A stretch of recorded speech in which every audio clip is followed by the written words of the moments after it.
name is Josh Klein. At Bloomsburg University, I am a criminal justice major and a political science minor. Today, I'll be talking to you about human trafficking in the United States and in Russia.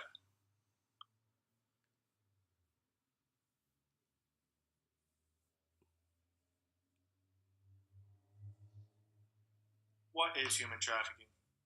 Human trafficking is the third largest criminal activity in the world. According to the Department of Homeland Security, or DHS, human trafficking is modern-day slavery and involves the use of force, fraud, or coercion to obtain some type of labor or commercial sex act.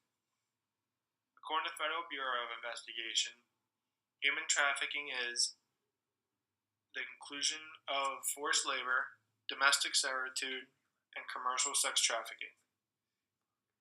It involves both U.S. citizens and foreigners alike and has no demographic restrictions.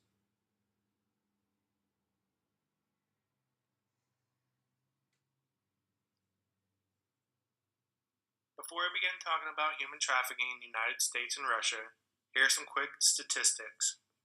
According to the International Labor Organization, or ILO, an estimated 24.9 million victims are used for human trafficking. 16 million, or 64%, are exploited for labor. 4.8 million, or 19%, are sexually exploited. And then 4.1 million, or 17%, are exploited in state-imposed forced labor. Human traffickers earn profits of roughly $150 billion a year. $99 billion comes from commercial sexual exploitation. $34 billion comes from construction, manufacturing, mining, and utilities. $9 billion comes from agriculture, including forestry and fishing. And $8 billion is saved annually by private households that employ domestic workers under conditions of forced labor.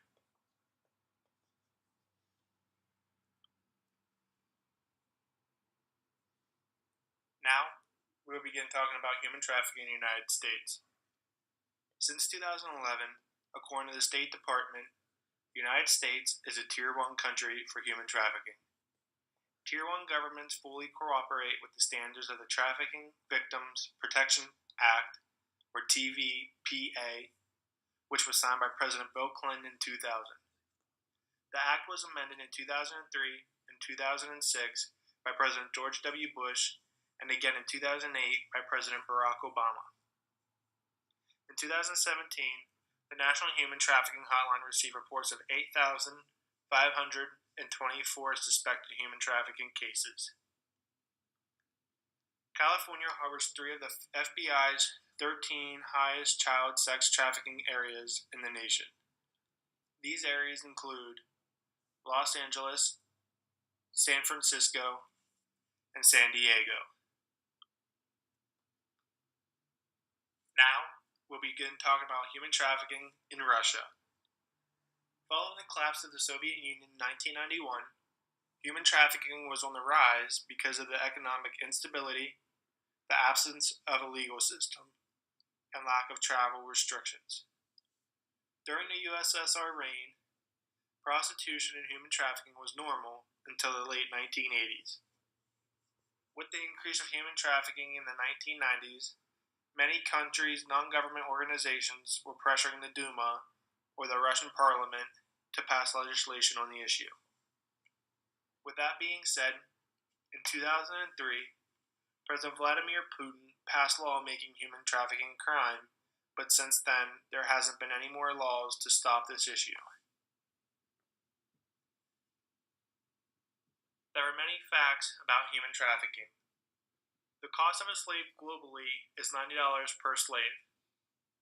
According to estimates, approximately 80% of trafficking involves sexual exploitation and 19% involves labor exploitation.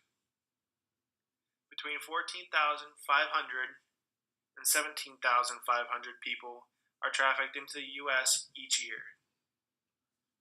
According to the U.S. State Department, 600,000 to 800,000 people are trafficked across international borders every year, of which 80% are female and 50% are children.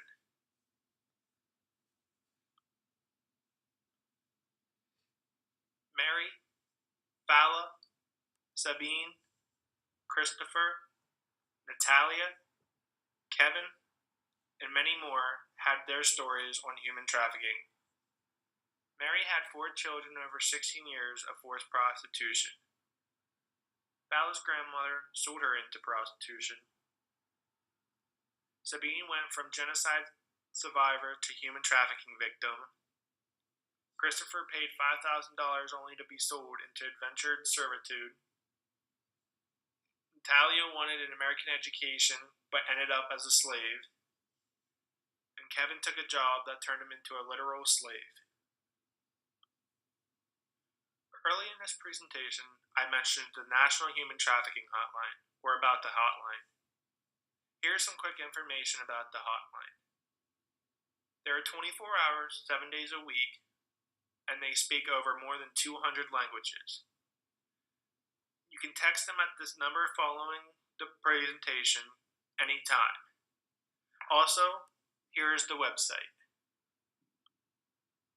And finally, here are my references to in which I searched for this presentation. Thank you for watching and have a great day.